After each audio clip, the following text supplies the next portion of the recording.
The United States President Donald Trump has made no bones about coveting a Nobel Peace Prize. He brought up the award again while reiterating his claim of ending hostilities between India and Pakistan, an assertion rejected by the Modi government. Donald Trump has mentioned the Nobel Peace Prize dozens of times publicly and in his speeches, interviews, and campaign rallies. After failing to get the award in his first term, his obsession with the prestigious award has returned. The Pakistan government said today that it has decided to formally recommend US President Donald Trump for the 2026 Nobel Peace Prize for his decisive diplomatic intervention during the recent India-Pakistan conflict. This comes as Trump claimed to have mediated between India and Pakistan, bring about a truce after the Pahalgam terror attack. Trump, in fact, lamented that he won't get a Nobel Peace Prize for stopping the war between India and Pakistan or for his efforts in the Russia-Ukraine and Israel-Iran conflicts. But the question is, why does Trump desire the Nobel Peace Prize so strongly?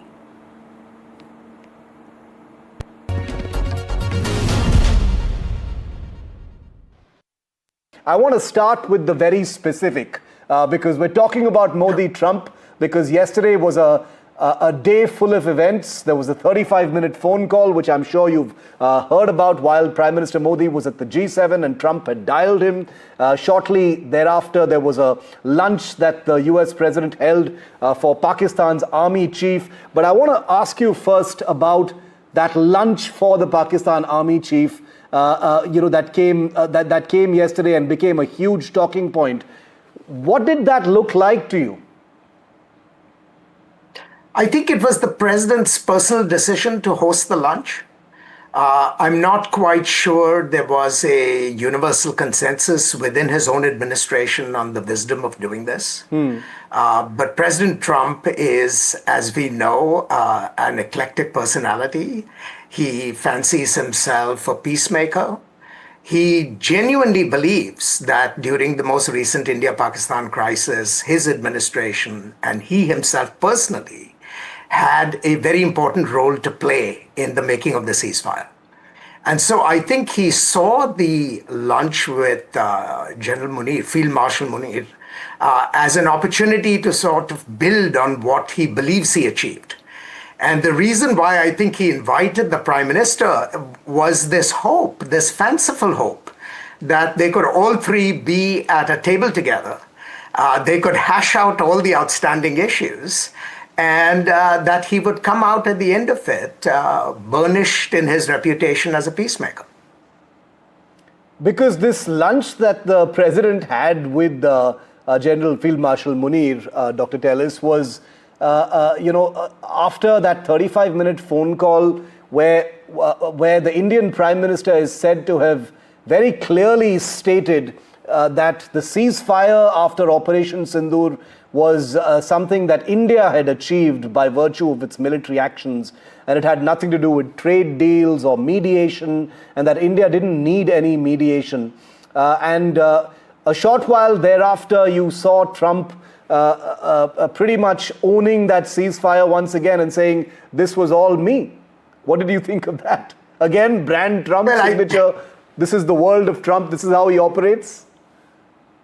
I think this is in many ways vintage President Trump, right? I think the Prime Minister made a very compelling argument, and I think the diplomatic record will bear that out, that a substantial element of the success of the ceasefire were the back-channel conversations between the Indian government through its military officials and the Pakistani government through Pakistani military officials.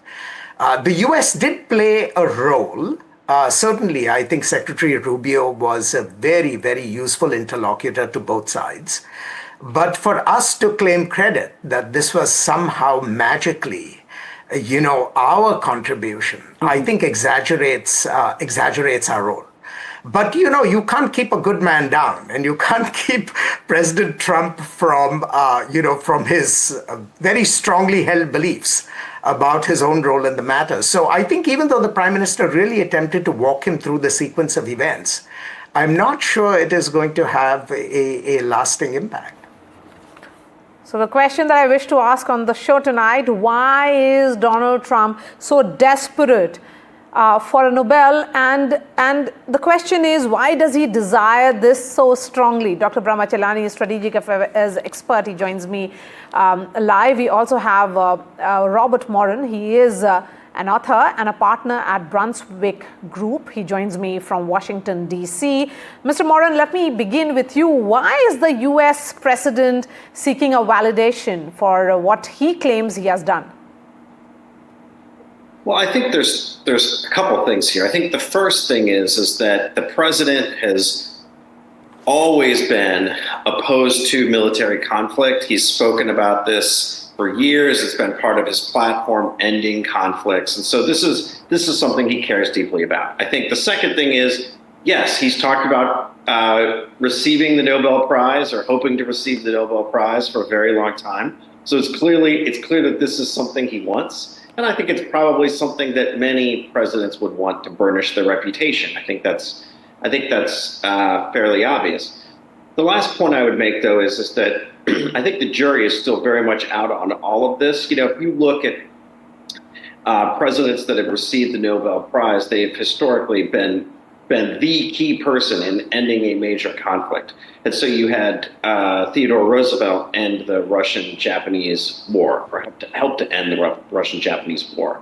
And I think that's sort of the model that you would have to look at for any president to win the Nobel Prize. Yes, but I'm not too sure if any president in the past would have taken to a public platform and would have spoken about it so openly. So let me bring in Dr. Chelani here. Dr. Brahma Chelani, it was a long post which he put out on Truth Social, and here is Donald Trump saying, he mentioned the prestigious award 6 times, and he says that these are the reasons why he should get the award, but he won't. Well, that's Trump at his narcissistic best. The fact is that the Nobel Peace Prize over the years has become increasingly controversial. It is more about geopolitics than about peace. This award has been given even to those who scuttled peace rather than promoted peace. For example, Henry Kissinger, who initiated the carpet bombing of Laos and Cambodia. He was one of the awardees of the Nobel Peace Prize. And President Barack Obama got it after he had been in office only for 8.5 months. But then we have other recipients of the Nobel Peace Prize, like, for example, the current interim leader of Bangladesh, Muhammad Yunus, who has presided over rampant human rights abuses since he took office last year. He is helping the Islamists radicalize Bangladeshi society. So given the controversies that have surrounded the Nobel Peace Prize, given the fact that this prize is more about geopolitics than about anything else, in that sense, President Trump would be a perfect awardee because he will live up to the tradition of the Nobel Peace Prize as being very controversial and being given to undeserving candidates. So you are saying that he is undeserving, but you also say, I mean, there's a lot of humor in it and sarcasm, Dr. Chelani, that here is Donald Trump who's claiming that he should be given the Nobel Prize. But, there are also that views. I mean, he's claiming that he stopped the India-Pakistan conflict, but India refuses to accept his role because he had none. Well, Trump, everybody knows, likes to brag, and he brags about everything. He exaggerates even everyday events. So it's not a surprise that he boasts that he played a central role in bringing about an India-Pakistan ceasefire. The issue is that the India-Pakistan problems have not ended, that India might still strike Pakistan again if Pakistan continues to cling to cross-border terrorism. So even if you take what Trump says at face value, the fact is that he hasn't brought about peace between India and Pakistan. He has only angered the Indians further through his repeated posts, his claims that he played a key role in brokering a ceasefire between India and Pakistan. But the Nobel Peace Prize is a prize that goes to anybody who who who actually plays no role in promoting peace. If you look at, except for this year's award, this year's Nobel Peace Prize was an exception. It went to a Japanese group that works with survivors of the atomic bombings of 1945. And I think the reason why the Nobel Peace Prize Committee in Oslo gave it to this Japanese NGO is because they realize, they admit that this Peace Prize has become so controversial that it's lost its value. So this year they tried to rectify, but it's come a bit late. And it's not a surprise that Trump, for example, is publicly seeking to get this prize. Even if he does get the prize, he will live up to the traditions of this prize. As I said, it's a prize that comes with controversy. It's a prize not about peace. It's about warmongering. In fact, Trump, look at the irony of it. At a time when he's threatening to actually bomb Iran, he's already aiding the Israeli war against Iran, and he's threatening to actually bomb Iran. At that time, he is seeking the Nobel Peace Prize. It tells you a lot about the Nobel Peace Prize. Yes, so, here is the US administration, Mr. Moran, which, of course, is backing the desire of its president. And they understand that there has to be a massive lobbying which has to be done. And US president's obsession, Donald Trump's obsession, perhaps begins when in 2009, within months of his presidency, Barack Obama won the Nobel Peace Prize. So is he competing with Barack? Well, I think that's speculative, but I think that as the other guest noted, the Nobel Peace Prize is not without controversy in the United States. When President Obama received it very early in his presidency, many voices asked sort of why, after not very many months in office, would he receive that? And so I think it was perceived to be at least somewhat impacted by politics and political views. And I think the jury is still out on all of this. As even the president admits, he thinks it's unlikely he would receive the Nobel Peace Prize given his unpopularity outside of the United States. So I think there's that to be played.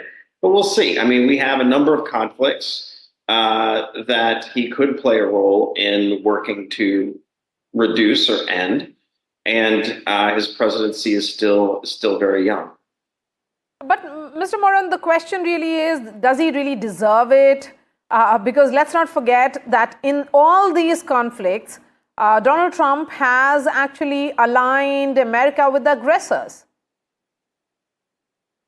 Well, my point is that the jury is still out. I view this situation as very preliminary. We would, in my view, the best example of someone worthy of this is President Roosevelt helping to end the U.S. or the Russian-Japanese war.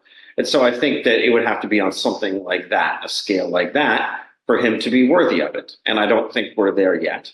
Okay. And so you also feel that we're not there yet? But then Pakistanis and you had Field Marshal Asim Munir himself nominating Donald Trump for the Peace Prize, Dr. Brahmachalani. How should that be read? The next support could come from even the Chinese. Yes. In fact, the real enemies of the U.S. would like Trump to get the Nobel Peace Prize. And as far as the Pakistanis go, they're very good at massaging the ego of the present occupant of the White House. The Pakistanis first struck a deal with the Trump family firm, the crypto firm known as World Liberty Financial. They did that a few days after the Pahalgam massacre in India, and that really paid off. That's paid off in a political sense and a diplomatic sense, because Trump is actually going back to the Cold War era, India-Pakistan hyphenation that was there in U.S. foreign policy. And in fact, the way he has been saying in public a couple of days ago, he said, "I love Pakistan," really goes to show how Pakistan has played its cards well. It has understood the weak spots of Trump. It has understood the way to buy favor with the Trump White House is through investments in cryptocurrency. They did all that, and now they're massaging his ego by nominating him for the Nobel Peace Prize. All right, Brahmachalani and Robert Moran, really appreciate your time. Thank you so much. Of course, but no, one moment. I want to understand from you, Mr. Moran. Do you think if the entire US administration lobbies for it, they will be able to manage it? And perhaps fulfill the desire of the president? I'm not sure how the US administration would lobby for it. I think it's also important to note, as your other guest has noted, that the U.S. involvement in trying to bring this conflict to a close was an administration effort, and largely led by Secretary of State Rubio. And so it is an administration effort, but I'm skeptical that the administration, given all of its other challenges, would be focusing on this to any great degree. All right. Thank you so much, Robert Moran and Dr. Chelani. Thank you for joining us. Of course, the U.S. president has now said that the director of national intelligence, Tulsi Gabbard, was wrong when she earlier stated that the U.S. believed Iran wasn't building a nuclear weapon, whereas he had suggested that it would be very hard to stop Israel's strikes on Iran in order to work out a possible ceasefire. Gabbard clarified that her testimony was taken out of context in a way to manufacture division. Vishal has all the details of what's really playing out between both the leaders. Iran has developed and maintains ballistic missiles, cruise missiles, and UAVs, including systems capable of striking U.S. targets and allies in the region. Tehran has shown a willingness to use these weapons, including during a 2020 attack on U.S. forces in Iraq and in attacks against Israel in April and October 2024. Iran's cyber operations and capabilities also present a serious threat to U.S. networks and data. The IC continues to assess that Iran is not building a nuclear weapon, and Supreme Leader Khamenei has not authorized the nuclear weapons program that he suspended in 2003. The IC continues to monitor closely if Tehran decides to reauthorize its nuclear weapons program. Well, then my intelligence community is wrong. Who in the intelligence community said that? Director of National Intelligence, Tulsi Gabbard. She's wrong.